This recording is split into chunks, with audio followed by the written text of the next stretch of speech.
East India company Bharat में व्यापार करने कब आएगी? तो भारत में व्यापार करने आपकी आती है 1600 ईस्वी सोलह के सौ बाद भारत में व्यापार करने आएगी। ठीक है। अब जब ये भारत में व्यापार करने आएगी तो यहाँ पे व्यापार में हमेशा एकाधिकार, ठीक है, एकाधिकार चाहेगी। ठीक है। ऐसे क्रम में इनका संघर्ष, शुरुआती संघर्ष किनके साथ होगा? पुर्तगालियों के साथ होगा। क्योंकि जिस समय पुर्तगाली भारत में व्यापार करने आई थी तो उनका शुरुआती संघर्ष अरब व्यापारियों के साथ हुआ था, क्योंकि भारतीय उपमहाद्वीप पे पूरी तरीके से अरब व्यापारियों का एकाधिकार हुआ करता था। लेकिन जब ब्रिटिश जब यहाँ पे व्यापार करने आएगी तो इनका सरासर मतलब लड़ाई जो होगी पुर्तगाली से होगी। ठीक है। लेकिन ब्रिटिश के बाद आप देखोगे 1668 के आसपास, ठीक है, फ्रांसीसी कंपनी पे जब यहाँ पे आ जाएगी, यूरोप के दो शक्ति जब आपस में जब व्यापार करने के लिए भारतीय उपमहाद्वीप पे सोचेगी तो दोनों के बीच में क्या होगा? टकराव उत्पन्न होगा। ठीक है। उसी के क्रम में आपको आंग्ल फ्रांसीसी वार आपको देखने को मिलेगा। मराठा जो थी एक नवीन शक्ति के रूप में उत्पन्न होता है। रीजन क्या था? रीजन में आप देखेंगे, इसे आप देखेंगे रीजन में, तो यहाँ पे आप देखोगे इसे मतलब मुगल शक्ति का जो केंद्र जो हुआ करता था वह पूरी तरीके से समाप्त हो जाएगा। मराठा एक नवीन शक्ति बनकर निकलेगी। और ऐसे क्रम में क्या होगा? ऐसे क्रम में क्या होगा? तो लड़ाई होगी। किन की लड़ाई होगी? तो ब्रिटिश की लड़ाई होगी मराठा शक्ति से। ठीक है। मैसूर में भी मतलब क्या होगा कि नवीन राजवंश का उदय होगा जिसका नेतृत्व हैदर अली करेंगे। और इन सारे चीजों को लेकर मतलब इनके बीच में संघर्ष उत्पन्न होगा। उस सारे संघर्ष का मतलब क्या रोल है उसके बारे में हम समझेंगे। ये सारी की सारी प्रक्रिया कब उत्पन्न होती है? तो आप देखोगे ये सारी की सारी की प्रक्रिया तब उत्पन्न होगी जब ईस्ट इंडिया कंपनी भारत में पलासी की लड़ाई जीत चुका है, बक्सर की लड़ाई जीतकर बंगाल के क्षेत्र में दीवानी का एक एकाधिकार इसको मतलब प्राप्त हो चुका है। ठीक है। अब ऐसे क्रम में ईस्ट इंडिया कंपनी जो है एकदम मतलब नहीं बोलते, एकदम मस्त मौला हाथी की तरह मतलब चल रहा है, क्योंकि भारत में उसने एक एक साथ तीन शासकों का मतलब इसने क्या किए? पराजित कर दिए। ठीक है। भारत में एक एक साथ तीन शासकों को इसने क्या किए? पराजित कर दिए। एक तरफ बक्सर के युद्ध में मरा, बक्सर के युद्ध में से अवध के शासक को पराजित किया, मुगल शासक को पराजित किया, बंगाल के मीर कासिम को पराजित किया। तो ये मस्त मौला हाथी बन चुका है। इसी क्रम में इसकी लड़ाई शुरू होती है, मुख्यतः संघर्ष शुरू होता है। उसी के सारे चीजों को हम लोग देखना प्रारंभ करेंगे यहाँ पे। सबसे पहले देखेंगे, सबसे पहले अगर आपसे पूछेगा ईस्ट इंडिया कंपनी के उदय और इसका एकाधिकार के कारणों की व्याख्या करें तो सबसे पहले कारण आप क्या बताओगे? जैसे विदेशी शक्ति किसी भी देश में आके अपना एकाधिकार या फिर मतलब केंद्रीयकृत सत्ता स्थापित करती है, इसका रीजन क्या होता है? देश के अंदर का केंद्रीय सत्ता मतलब कमजोर हो जाना। तो औरंगजेब की मृत्यु 1707 में होती है। औरंगजेब के बाद एक ही शासक अच्छा बनता है जिसका नाम था बहादुर शाह, नहीं, मोहम्मद शाह प्रथम। ठीक है। जो कि मतलब 1707 से लेकर 1712 तक शासक रहेगा। उसके बाद कोई भी मुगल, पूर्ववर्ती मुगल कोई भी लायक शासक नहीं था। कहते हैं मोहम्मद शाह प्रथम के संबंध में अंतिम एक ऐसा शासक था जिनके बारे में कुछ अच्छे शब्द कहे जा सकते थे। ठीक है। इसी के क्रम में मुगल साम्राज्य का पतन हो जाएगा और इसी के क्रम में ब्रिटिश सत्ता जो थी अपने चरम पे मतलब धीरे धीरे उभरना मतलब प्रारंभ करेगी। ठीक है। मराठों के अपने व्यापारिक हितों की रक्षा हेतु किए गए प्रयास कारण था। अंग्रेजों और फ्रांसीसियों के बीच बढ़ती प्रतिद्वंदी मतलब कारण था। प्रतिस्पर्धा को कम करने तथा एकाधिकार प्राप्त करने के हेतु किए गए प्रयास और अधिकतम लाभ प्राप्त करने की नीति, ये सारे के सारे रीजन क्या थे? इसमें मतलब यहाँ पे आधिपत्य स्थापित करने हेतु आंग्ल फ्रांसीसी मतलब संघर्ष हुए। सबसे पहले हम लोग फ्रांस पे हम लोग क्या करेंगे? फ्रांस और ब्रिटिश के बीच में जो संघर्ष था उसके ऊपर मतलब हम इन चीजों का मतलब ध्यान आकर्षित करके चीजों को देखने की कोशिश कर रहे हैं। अब यहाँ पे देखेंगे फ्रांस के और ब्रिटिश के बीच में जो युद्ध जो हुआ, तो उस युद्ध को हम लोग कर्नाटक के युद्ध के नाम से जानते हैं। रीजन क्या था? से मतलब कर्नाटक की धरती को युद्ध के भूमि के रूप में प्रयोग किया गया। ठीक है। और इसी क्रम में अगर बात करेंगे तो कितने युद्ध होते हैं तो ध्यान में रखेंगे तो मुख्यतः आप देखेंगे तीन युद्ध। ठीक है। कितने युद्ध? तीन युद्ध आपको यहाँ पे मुख्यतः आपको देखने को मिलता है। अब इसमें क्या क्या होता है उन सारे चीजों के बारे में हम लोग देखेंगे। तो सबसे पहले देखेंगे प्रथम कर्नाटक युद्ध कब से कब तक चला। पहला टॉपिक यही होता है, सीधा सीधा एग्जाम में प्रश्न पूछा जाता है प्रथम कर्नाटक युद्ध का समय काल बताइए। क्या बताएंगे प्रथम कर्नाटक युद्ध का समय काल? तो 1740 1740 से से लेके 48। 1748 तक। ठीक है। बात करेंगे यह युद्ध, ठीक है, यूरोप में अंग्रेजी और फ्रांसीसी के बीच शत्रुता का ही परिणाम था। अगर पूछेगा प्रथम कर्नाटक युद्ध के लिए उत्तरदायी प्रमुख कारण बताइए, तो यूरोप में ऑलरेडी दोनों के बीच में संघर्ष चल रहा था, क्योंकि ब्रिटिश जो थे, फ्रांस जो थे, आपस में इंग्लैंड में लड़ रहे थे। उसी का कारण आपको भारत में भी आपको देखने को मिला प्रथम कर्नाटक युद्ध 1740 से लेकर 1748 तक। रीजन का युद्ध का कारण क्या था? तो युद्ध का कारण अगर पूछेगा, फ्रांसीसी गवर्नर डुप्ले ने मद्रास के स्थित फोर्ट सेंट जॉर्ज और आसपास के अन्य क्षेत्रों पर ब्रिटिश संपत्ति पर मतलब क्या कर लिया, कब्जा कर लिया। इसी के बाद मतलब क्या होता है, युद्ध का मतलब क्या हो जाता है, प्रारंभ हो जाता है। उसके बाद देखेंगे 1748 में एक संधि होती है जिसको बोलते हैं एक्सला सापेल की संधि के बाद मतलब क्या होता है, युद्ध समाप्त हो जाता है। ठीक है, अगर पूछेगा प्रथम, ठीक है, प्रथम अंगल कर्नाटक युद्ध, ठीक है, प्रथम अंगल कर्नाटक युद्ध समाप्ति किस संधि से हुई, तो एक्सला सेपल की संधि। अभी ये भी पूछ सकता है प्रथम कर्नाटक युद्ध में जो एक्सला सेपल की संधि हुई कब हुई, तो 1748 में हुई। ठीक है, ध्यान में रखेंगे। इसमें परिणाम क्या हुआ, तो कुछ विशेष परिणाम नहीं निकल कर आता है। अंग्रेजों को मद्रास पुनः वापस लौटा दिया गया जो कि फ्रांसीसियों के द्वारा कब्जा किया गया था। अब फ्रांसीसियों को उत्तर अमेरिका में लुइसबर्ग मिल गया। ठीक है, तो अब यहाँ पे देखेंगे फ्रांस और ब्रिटिश के बीच में जब जब यूरोप में जब उनके बीच में, ठीक है, संघर्ष उत्पन्न होता था तो उसका उत्पत्ति भारत में भी देखने को मिलता था, या फिर वैसे जगह पे भी देखने को मिलता था जहां पे दोनों अपने वैश्विक सत्ता के तौर पे मतलब कार्य कर रहे थे। ठीक है, तो इसको आपको ध्यान में रखना है। तो प्रथम कर्नाटक युद्ध का परिणाम यही निकलेगा से मद्रास जो ब्रिटिश के द्वारा, सॉरी क्या नाम है इसका, फ्रांस के द्वारा मद्रास को कब्जाया गया था, तो फिर से ब्रिटिश को मतलब क्या मिल गया, वापस मिल गया। ठीक है, प्रथम कर्नाटक युद्ध में कौन सी संधि हुई, कौन सी संधि हुई, तो एक्सला सापेल की संधि होती है। ठीक है, समय काल कब से कब तक रहेगा, समय काल कब से कब तक रहेगा क्या बताएंगे, तो समय काल ध्यान में रखिएगा, इसका समय काल कब से कब तक रहेगा, तो 40 से लेकर 48 तक। चलिए अब हम चलते द्वितीय कर्नाटक युद्ध, इसका समय काल रहेगा 49 से लेके 54 तक रहेगा। कब से कब तक रहेगा, तो 49 से 49 लेके से 54 54। तक। ठीक है, ध्यान में रखिए द्वितीय कर्नाटक युद्ध चलता है। अब क्या होता है, तो हैदराबाद राज्य की स्थापना मुगल सेना में रहे एक अधिकारी के द्वारा की जाती है जिसका नाम था निजाम उल मुल्क। निजामुल मुल्क। बिल्कुल ठीक है, इसको किनकलिज उपाधि दी गई खान। थी आसफ जा का। ठीक है, बिल्कुल किनकलिज खान भी कहते थे इसको, आसफ जा की उपाधि दी गई थी। उसकी मृत्यु हो जाती है। मृत्यु का बाद सबसे प्रभावी कारण यह निकल कर आता है हैदराबाद में उत्तराधिकार को लेकर युद्ध हुआ। दो लोग निकल कर आए, निजाम के दामाद को फ्रांसीसी मतलब डुप्ले ने समर्थन दिया और उसके पुत्र को अंग्रेज का समर्थन प्राप्त था। ठीक है, तो निजाम के दामाद भी थे, पुत्र भी थे, साला और बहनोई।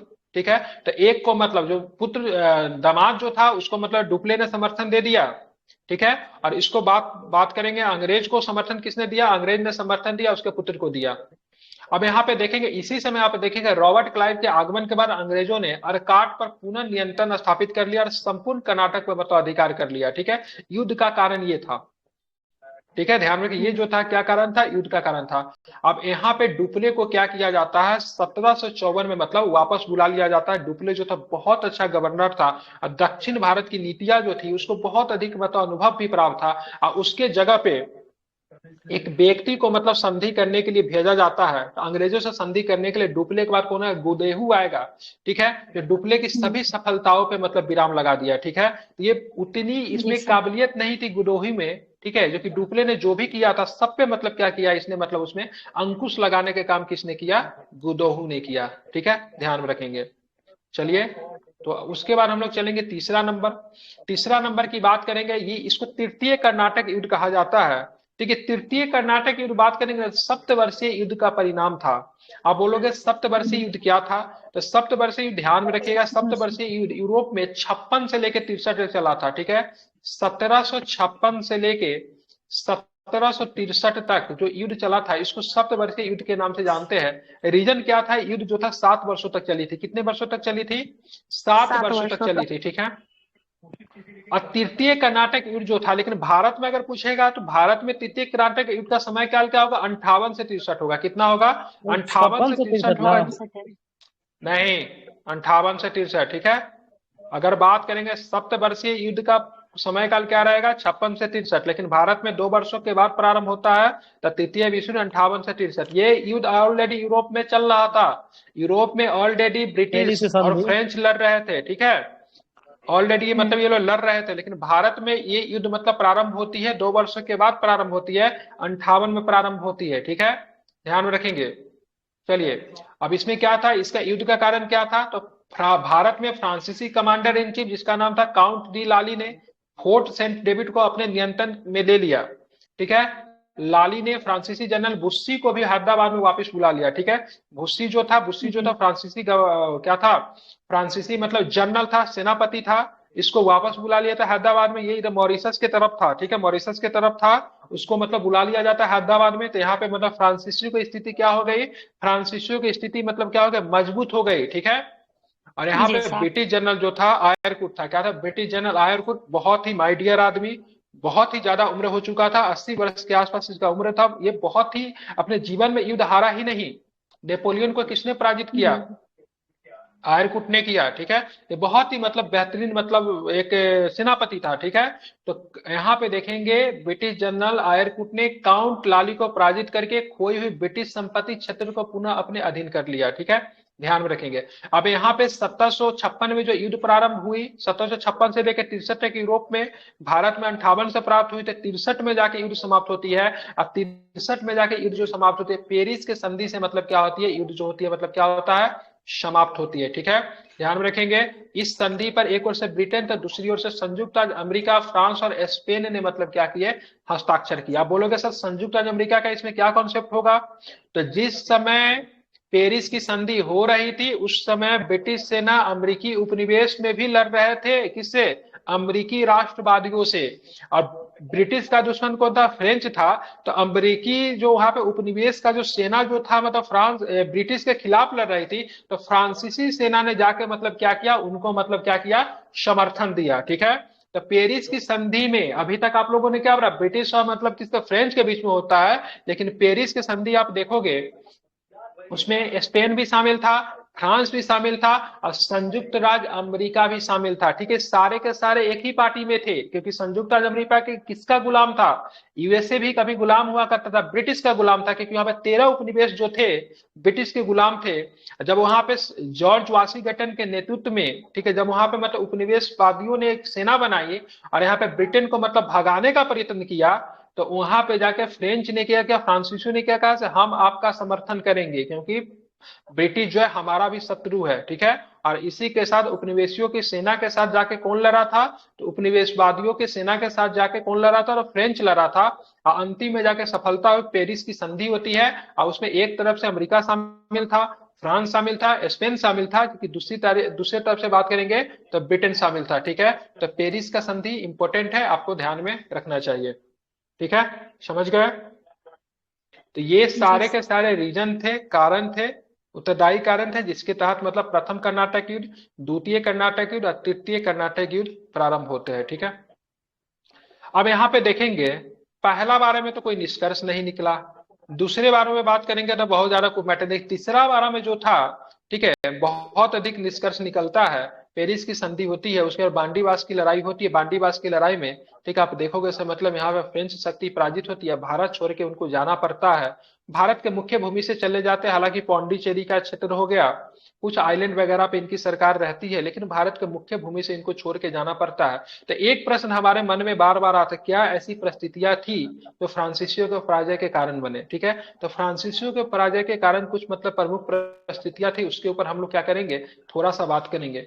जैसे देखेंगे, फ्रांसीसी ईस्ट इंडिया कंपनी राज्य द्वारा संचालित एक विभाग था, मतलब सरकार द्वारा, वहां का सरकार जो थी, वहां का राजा जो था, वह मतलब इसको संचालित करती है। आपको पता हो सरकारी काम कैसा होता है, सरकारी हॉस्पिटल कैसा होता है, सरकारी स्कूल कैसा होता है, उसका कंपैरिजन आप प्राइवेट कंपनी से करोगे एक सरकारी कंपनी का, तो दोनों में अंतर निकल कर आएगा।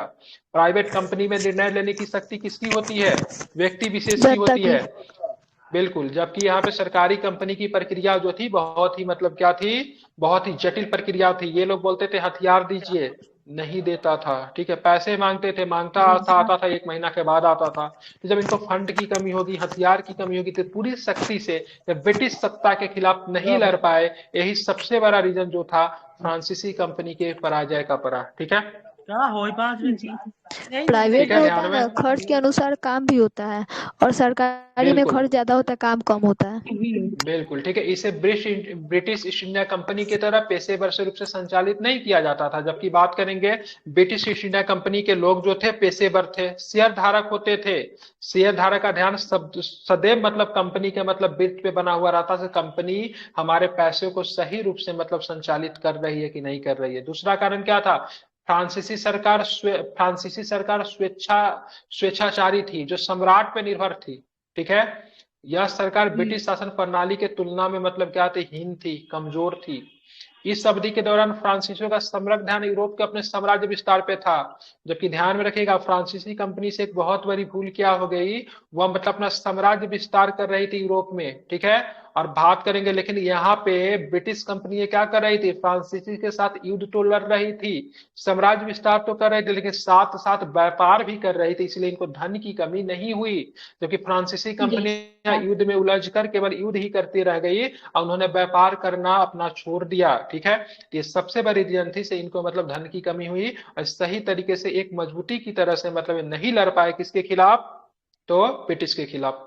इसके खिलाफ। काउंट डिडाली को संकट के समय में भेजा गया, सबसे बड़ी गलती थी फ्रांसीसियों की, हम्म, सबसे बड़ी गलती थी डुप्ले को वापस बुला लेना। काउंट डिडाली को उस समय भेजा गया, भारत में उसको शासन व्यवस्था को समझने का बिल्कुल भी अनुभव नहीं था, ठीक है। और बहुत जी ही हिंसक और अति उग्र प्रवृत्ति का था, जिसके वजह से भारत में फ्रांसीसी जो व्यक्ति जो थे, फ्रांसीसी मतलब बात करेंगे, जो अधिकारी जो थे, उनके साथ उनका समायोजन नहीं बैठ पाया, ठीक है। वो अपने साथियों के मध्य जो था अधिक प्रिय नहीं, तो जैसा कि डुप्ले हुआ करता था, तो फ्रांसीसी सरकार से सबसे बड़ी चूक यही हो गई, सो उन्होंने मतलब क्या किया, डुप्ले को मतलब वापस बुलाकर उनके जगह पे काउंट डिलाली को भेजा। खास करके सबसे बड़ा जो एज जो मिला फ्रांस ब्रिटिश नौसेना को, ब्रिटिश नौसेना फ्रांसीसियों से कहीं अधिक मतलब क्या थी, श्रेष्ठ थी, ठीक है, ध्यान में रखेंगे। उसके बाद फ्रांसीसियों को, ब्रिटिश को सबसे ज्यादा क्या महत्व मिला, तो ये मतलब क्या, बक्सर जीते थे, प्लासी जीते थे, तो इनका मनोबल काफी अधिक बढ़ा हुआ था। आप हमें ये बताओ, आप परीक्षा देने जाओगे और ऑलरेडी आप नौकरी कर रहे हो, तो आपका मनोबल ज्यादा अधिक होगा कि एक बेरोजगार जो कि कई सालों से नौकरी नहीं हुआ उसका मनोबल अधिक होगा। जाहिर सी बात है, जो नौकरी जरूर से दिया हुआ बात है। 100% अपना देगा, क्योंकि उसको ऑलरेडी नौकरी, उसके मन में ये बात होगा, अगर नहीं भी पास करेंगे तो क्या ही मैटर, लेकिन जो जो मतलब जी बात सर। करेंगे, जो पहला बार जो परीक्षा है, उसके मन में हमेशा भय बना रहेगा। ये बक्सर जीत चुके थे, ये पलासी जीत चुके थे, और ये दोनों चीज जीतने के क्रम में इनको बंगाल का वैसा भूभाग हाथ लगा, जो कि मतलब बहुत अधिक मतलब धनाढ्य, बहुत अधिक संपन्न ढंग से क्षेत्र बोलेगा। था, और वहां से बहुत अधिक मतलब क्या होती थी, धन की मतलब इनको वहां से प्राप्ति होती थी, ठीक है, ध्यान में रखेंगे। इसके हम्म, कारण तीसरे कर्नाटक युद्ध में संसाधनों का उपयोग पाना इनके लिए आसान हो गया, धन की कमी इनको हुई ही नहीं, ठीक है, ध्यान में रखेंगे। जी ये सारे के सारे परिणाम जो थे, ठीक है, तृतीय कर्नाटक युद्ध से संबंधित है, मैंने इसको बताया क्या कारण थे, क्या विचार थे, ये शॉर्ट नोट है इसलिए मैंने शॉर्ट में इसको बताया है। जब हम डिटेल्स में पढ़ेंगे पीटी या मेंस के पॉइंट ऑफ व्यू से, तो और भी मतलब बहुत अच्छे तरीके से इनको करेंगे, जो कि आपका बीपीएससी फाउंडेशन बैच में होगा, ठीक है। चलिए अब जी हम सर। चलेंगे अंगल मराठा युद्ध। देखेंगे, जब यहाँ पे मुगल सत्ता खत्म होता है तो कुछ नए राज्यों का उदय होता है। जैसे उनमें से कुछ राज्य जो होता है विद्रोही राज्य होते हैं, जो कि हमेशा मुगलों के खिलाफ विद्रोह किए हुए रहते हैं, उनमें से विद्रोही राज्यों में मराठा राज्यों को काउंट किया जाता है, ठीक है।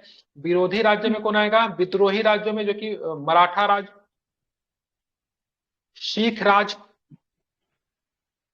ठीक है, सिख राज, और एक राज और भी बनता है जिसको जाट, बदन सिंह चूड़ामन जो जाट कबला बनाते हैं, नॉर्थ इंडिया में था, वो भी ये विद्रोही राज्य थे। मराठा भी क्या था, विद्रोही राज्य था, जो कि मुगलों का सदैव ही मतलब विरोध किया था। लेकिन मुगलों के पतन के बाद मराठा राज्य का उत्कर्ष बहुत ही भयावह तरीके से होता है, लेकिन कभी भी मुगलों का स्थान ये नहीं ले सके, ठीक है। इसी क्रम में इनका संघर्ष मतलब किनसे उत्पन्न होगा, तो इनका संघर्ष मतलब ब्रिटिश से मतलब क्या होता है, उत्पन्न होता है, ठीक है। तो अंगल मराठा हम्म, युद्ध के तीन निर्णायक युद्ध थे। ये भारतीय उपमहाद्वीप में मराठा साम्राज्य और ब्रिटिश ईस्ट इंडिया कंपनी के मध्य हुए थे। तो पहला प्रथम अंगल मराठा युद्ध का समय काल बताइए, कब से कब तक रहेगा। 75 से 82। 1875 बिल्कुल से 82। 75 से लेके 82 तक रहेगा। इस युद्ध का अगर कारण अगर आपसे पूछेगा, तो इस युद्ध का कारण क्या था, इस युद्ध का मुख्य कारण माधव राव नारायण एवं रघुनाथ राव के मध्य सत्ता के लिए संघर्ष था, ठीक है। तो इस जी युद्ध हाँ, का प्रमुख माधव राव कारण की और बात रघुनाथ करेंगे, राव। ठीक है, माधव राव नारायण रघुनाथ राव के बीच में सत्ता के बीच संघर्ष की वजह से युद्ध हुआ। नाना फडणवीस को मराठा का क्या कहते हैं, क्या कहा जाता है, नाना माधव फडणवीस को राव मराठा का प्रदान की गई थी। क्या बोला जाता है, माधव राव आवश्यक सहायता नाना प्रदान की गई थी फडणवीस को उनको। मराठा का सर मैकियावेली समथिंग ऐसा कुछ कहते हैं, ठीक है, इसका कुछ उपनाम है, ठीक है। बहुत ही बुद्धिमान व्यक्ति था। तो नाना फडणवीस द्वारा माधव राव को, ठीक है, आवश्यक सहायता प्रदान की गई थी, जिसके परिणाम से रघुनाथ राव सहायता के लिए अंग्रेजों के मतलब पास चले गए, ठीक है। ये क्या करते हैं, अंग्रेजों के मतलब क्या करते हैं, पास चले जाते हैं, ठीक है। शुरू में जब भी मतलब अंग्रेजों को एक चीज हिदायत दी गई थी, से मराठों से कभी मत उलझना, मराठा जो है बहुत खतरनाक है। लेकिन ये रघुनाथ राव जो सहायता पाने के लिए जब अंग्रेजों के पास गए, तो रघुनाथ राव ने बहुत बड़ी गधों वाली गलती कर दी, ठीक है। यही बड़ा रीजन जो था, ब्रिटिश के एज में चला गया, उनको मौका मिल गया, रघुनाथ राव से उन्होंने मतलब क्या किया, संधि किया और अपने शर्तों पे संधि किया, ठीक है। अंग्रेज के इस संघर्ष का लाभ उठाना चाहते थे, अतः 1775 में सूरत में रघुनाथ राव के बीच मतलब एक संधि होता है, जिसको हम लोग सूरत के संधि के नाम से जानते हैं, ठीक है, ध्यान में रखेंगे। उसके बाद मतलब क्या होता है, ध्यान में रखेंगे, उसके बाद मतलब क्या होता है, 1776 में नाना फडणवीस ने वर्ष 1776 में अंग्रेजों के साथ पुरंदर की संधि कर ली। इस संधि के लिए तालसेट और बसिन अंग्रेजों को दे दिए गए, ठीक है। कौन सा संधि, पुरंदर का संधि। पुरंदर की संधि कब हुई, 1776 में, ठीक है, ध्यान में रखेंगे। उसके बाद क्या होता है, लेकिन रघुनाथ राव का बंबई सरकार द्वारा दिए गए आश्रय के कारण इस संधि मतलब निष्प्रभावी हो जाती है, ठीक है। तो रघुनाथ राव को बंबई की सरकार ने मतलब क्या दिया था, आश्रय दिया था, जिसकी वजह से ये संधि जो थी निष्प्रभावी हो गई। अब इसके वजह से क्या हुआ, युद्ध मतलब प्रारंभ हुआ। कैसे युद्ध प्रारंभ होता है, तो ब्रिटिश सैनिकों ने पूना की ओर कूच कर दिया, लेकिन ताले गांव में हार गए और जनवरी 1779 में बड़गांव की संधि पे हस्ताक्षर करने के लिए मजबूर हुए। तो यहाँ पे 3 संधि, सूरत 75, 76 पुरंदर, ठीक है, सूरत समझौता। उसके बाद के बड़गांव की संधि कब होती है, तो 1779 में बड़गांव की संधि होती है। आप इसको क्या करें, याद रखें, ठीक है। हालांकि बात करेंगे, वारेन हेस्टिंग ने इस संधि को मतलब क्या कर खारिज कर दिया और एक सेना भेज दी, ठीक है। मराठों प्रमुख ने अंग्रेजों के साथ संधि करने ये की इच्छा व्यक्त तालेगांव का की। युद्ध कब हुआ था? कौन सा, तालेगांव का युद्ध। कौन सा गांव, तालेगांव। ताले गांव का युद्ध नहीं पता, बताइए कब हुआ था। हमको लग रहा है किस युद्ध में कि हुआ था वही ताले गांव का युद्ध, 1778 पुणे के में पास शायद जो हुआ युद्ध था। हुआ था वो क्या, हाँ। पुणे के पास में एक युद्ध था तालेगांव का युद्ध, मालेगांव बोलते हैं कि तालेगांव बोलते हैं। तालेगांव, मालेगांव नहीं है वहाँ, तालेगांव है। नहीं ध्यान में कब हुआ था। मालेगांव तो उधर केरल में पड़ता है। नहीं नहीं, वो भी महाराष्ट्र में ही मालेगांव, ठीक है, ध्यान में रखेंगे, ठीक है। वारेन हेस्टिंग ने मालाबार इस संधि को पड़ता जाता खारिज है करते, केरल में। ठीक है, ठीक है। एक सेना भेज दी, मराठा प्रमुखों ने अब अंग्रेजों के साथ संधि करने की इच्छा व्यक्त की।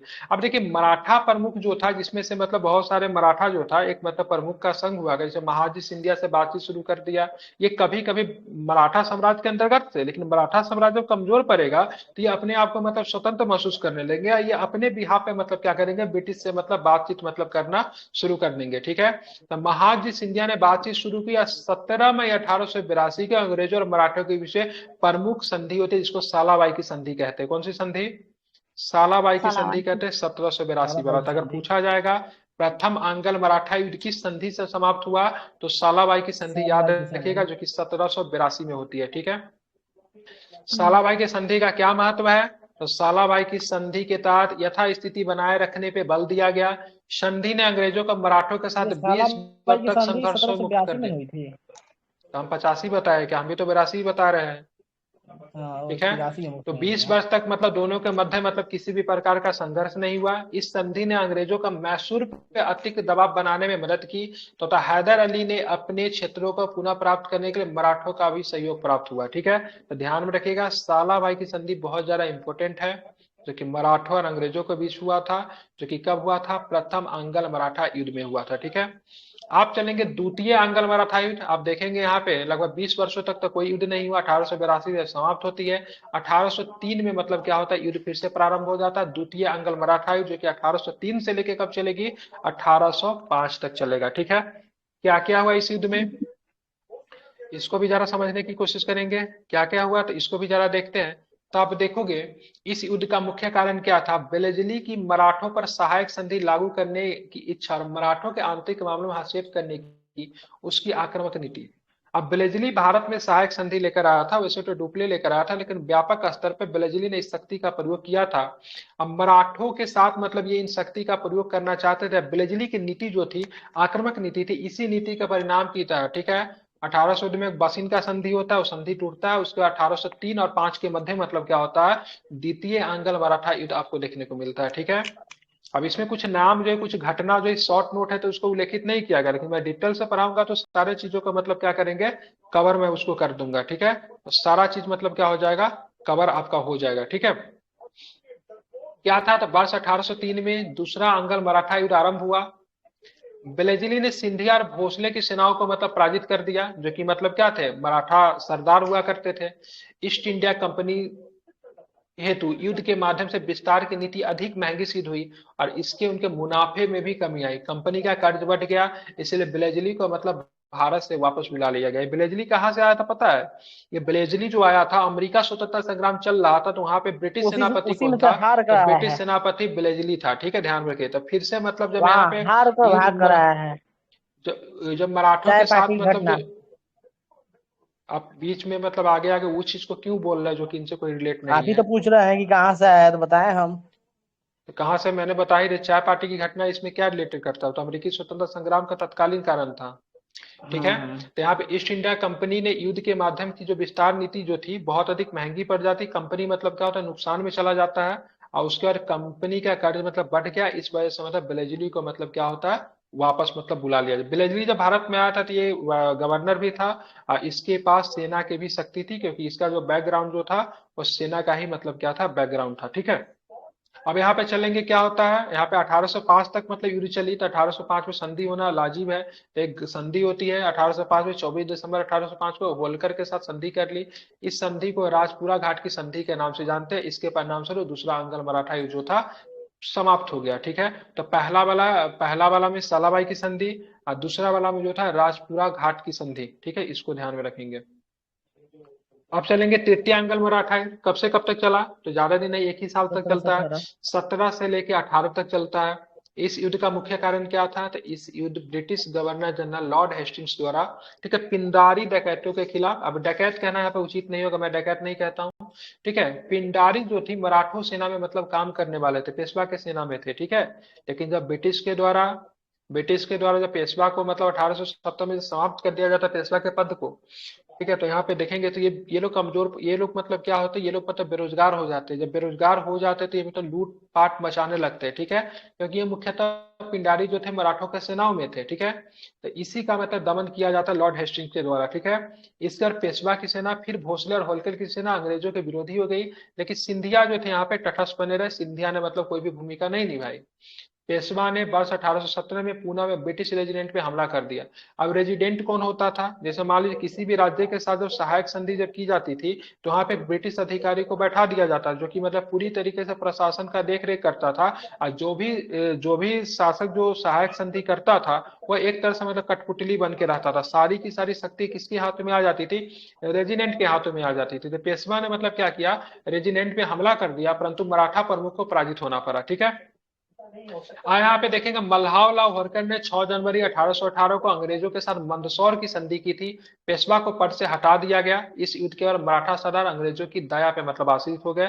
तो मुख्य रूप से 1818 में आप क्या देखोगे, तो पेशवा को मतलब पद से मतलब क्या किया गया, हटा दिया गया, ठीक है, ध्यान में इसको रखना है। उसके बाद जो अंग्रेजों जो थे, अंग्रेजों के ऊपर मतलब आश्रित हो गए। उसके बाद जो पेंशन लेने पे मतलब बैठ जाते हैं, इनको बिठूर भेज दिया गया, ठीक है। तो वहीं पे 1857 में इन्हीं का दत्तक पुत्र जो थे नाना साहब जो थे, सो आपको देखने को मिला कानपुर के पास बिठूर भेज दिया जाता है, जो कि सीधे आपको कहाँ निकल कर आएगा, 1858 में उन्हीं का पुत्र, ठीक है, नाना साहब जो निकल कर आएगा, जो कि 1857 की क्रांति में इसलिए पार्टिसिपेट करते हैं क्योंकि इनकी पेंशन को मतलब क्या किया गया था, बंद कर दिया गया था, ठीक है। तो मुख्यतः मतलब पेंशन भोगी बन जाते हैं। 1818 में पेशवा के पद को मतलब क्या किया जाता है, समाप्त कर दिया जाता है, ठीक है, ध्यान में रखेंगे क्या किया जाता है, पेशवा के पद को 1818 में क्या किया जाता है, समाप्त किया जाता है, ठीक है, ध्यान में रखेंगे, भूलेंगे नहीं। तो 1818 में कौन सी संधि हुई थी, कौन सी कौन सी संधि हुई थी, तो अगर पूछेगा कभी अंतिम पेशवा कौन था, तब बाजीराव द्वितीय, कौन सा, बाजीराव द्वितीय जो था, ठीक है। अंतिम पेशवा था, कौन था? बाजीराव सेकेंड की बात करेंगे। अंतिम पेशवा था, ध्यान में रखिएगा, जो कि 1818 तक ही था। ठीक है, 1818 में इसको बोला जाता है तुमको पेंशन देते हैं, तुम कहाँ जाओ, तुम कानपुर में बिथुर में चले जाओ। ठीक है, बाद में इसकी मृत्यु हो जाती, तो इसका पुत्र कौन था? नाना साहब। क्या नाम था उनका? नाना साहब। ठीक है, दत्तक पुत्र, गोद लिया हुआ था नाना साहब। ठीक है, इसलिए दत्तक पुत्र कहते हैं। नाना साहब को भी पेंशन मिल रही थी, लेकिन 1857 के आसपास इनके पेंशन को बंद कर दिया जाता है। इसीलिए कानपुर से मतलब क्या करते हैं, क्रांति के बिगुल मतलब क्या करते हैं, फूंक देते हैं। ठीक है, याद में रखेंगे। अब इसके और मराठे के साथ इनका संघर्ष हो गया, इनका संघर्ष फ्रेंच के साथ हो गया। अब इनका संघर्ष किनके साथ होगा? तो इनका संघर्ष होगा आंग्ल मैसूर युद्ध। ठीक है, अब देखिए मैसूरों के साथ इनका मतलब क्या होगा, संघर्ष होगा। मैसूर के साथ 4 युद्ध ये लोग लड़ेंगे। ठीक है, आंग्ल मैसूर युद्ध वस्तुतः 18वीं शताब्दी के अंतिम 3 दशकों में मैसूर साम्राज्य और ब्रिटिश ईस्ट इंडिया कंपनी के बीच भारत में लड़े गए युद्धों की एक श्रृंखला को रेखांकित करती है। इन युद्धों में ब्रिटिश प्रतिनिधित्व मुख्य रूप से मद्रास प्रेसिडेंसी द्वारा किया गया था। ठीक है, उस समय प्रेसिडेंसी थे बॉम्बे प्रेसिडेंसी थे, मद्रास प्रेसिडेंसी थे, कलकत्ता प्रेसिडेंसी हुआ करता था। मुख्यतः मद्रास प्रेसिडेंसी के द्वारा ब्रिटिश ने इस युद्ध का नेतृत्व किया। अब क्या था आंग्ल मैसूर युद्ध का कारण? क्या था? तो कारण की बात करेंगे तो ध्यान में रखेंगे, मैसूर का तीव्र क्षेत्रीय विस्तार, क्योंकि हैदर अली बहुत अच्छा एक शासक था। तो हैदर अली के बाद टीपू सुल्तान के अधीन मैसूर की सीमा पर कृष्णा नदी से लेकर पश्चिम में मालाबार तट तक मतलब फैल गई। इसने मैसूरों को मराठा, हैदराबाद और अंग्रेजों के साथ टकराव की स्थिति में ला दिया। इसके अलावा त्रावणकोर में उनके विस्तार का भी विरोध किया गया था। ठीक है, तो उनकी विस्तारवादी नीति जो थी, किनकी विस्तारवादी नीति किनकी थी? मैसूर वालों का। इस वजह से मतलब क्या हुआ, आपको आंगल बात करेंगे तो आंगल मैसूर युद्ध आपको देखने को मिलता है। ठीक है, अंग्रेजों ने मैसूर की फ्रांस के साथ मित्रता की नीति का विरोध किया, क्योंकि आप टीपू सुल्तान किनका दोस्त था? नेपोलियन का दोस्त था, फ्रांस का दोस्त था। इस वजह से मतलब क्या था, अंग्रेजों ने मतलब विरोध किया कि आप जो है से फ्रांस के साथ दोस्ती नहीं कर सकते। ठीक है, ये भी एक रीजन था। उन्हें ऐसा महसूस हुआ कि फ्रांसीसी पेरिस के संधि का सम्मान नहीं करे हुए, हैदर अली की मंशा पे भी संदेह करने लगे। ठीक है, उनको ऐसा, पेरिस की संधि हुई थी 1763, कब हुई थी पेरिस की संधि? पेरिस की संधि कब हुई थी?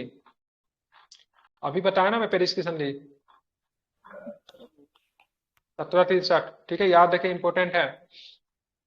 तो उनको लगा, अंग्रेजों ने जो फ्रांसीसियों ने जो पेरिस का जो संधि जो किया था उसका वो सम्मान नहीं कर रहे। ठीक है, इस वजह से, और उनको अंग्रेजों के भी, सॉरी क्या बोलते हैं, टीपू के या फिर हैदर के मंशा पे भी उनको संकेत था।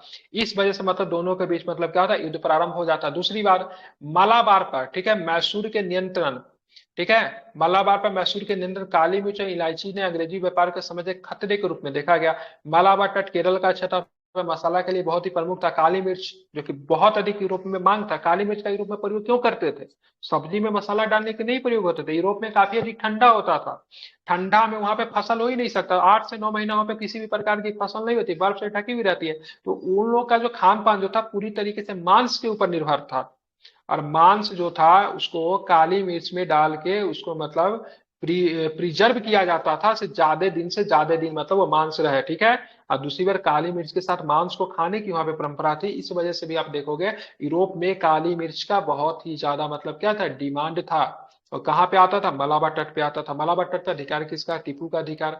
तो 1885 में टीपू सुल्तान ने काली मिर्च और इलायची के निर्यात पे मतलब क्या किया, प्रतिबंध लगा दिया, आप इसको नहीं बेच सकते। अब इसमें यहाँ पे दिक्कत क्या था, ब्रिटिश को बहुत अधिक मतलब क्या होती थी, धन की यहाँ से प्राप्ति होती थी। ठीक है, तो इस वजह से भी मतलब क्या हुआ, दोनों के बीच में संघर्ष उत्पन्न हुआ। ये 1828 में मिर्च उसने मतलब स्पष्ट गोल की ना सर? हाँ वही वही गोल मिर्च वाला, बिल्कुल गोल मिर्च हम लोग बोलते हैं, मरीच, काला काला नहीं होता है। 1888 में उसने स्पष्ट रूप से अंग्रेजों के साथ व्यापार को पूर्ण रूप से प्रतिबंधित कर दिया, भाई हम अंग्रेजों के साथ व्यापार नहीं करेंगे। टीपू सुल्तान और हैदर अली का उद्देश्य मराठा क्षेत्र के साथ साथ संपूर्ण दक्षिण भारत को नियंत्रित करके एक एकीकृत सैन्य राज स्थापना करना था। इस उद्देश्य से मराठों, निजाम और अंग्रेजों ने भी खतरे के रूप में माना जाता है। तो ये मतलब किससे दुश्मनी लिया? मराठों से भी, निजाम से भी और अंग्रेजों से भी इनकी दुश्मनी होगी। इसीलिए आप देखेंगे अंतिम वाला जो युद्ध जो होगा चतुर्थ वारा में, उसमें मराठा, निजाम और अंग्रेज तीनों सेना जो थी किसके खिलाफ हो जाएगी? ठीक है, टीपू के सेना के खिलाफ। अब देखेंगे यहाँ पे रीजन क्या क्या था। प्रथम आंग्ल मैसूर युद्ध 1767 से लेकर 69 तक चला। मराठों के साथ केंद्रीय विवादों को, मतभेदों के कारण प्रथम आंग्ल मैसूर युद्ध शुरू हुआ। ठीक है, ध्यान में रखेंगे।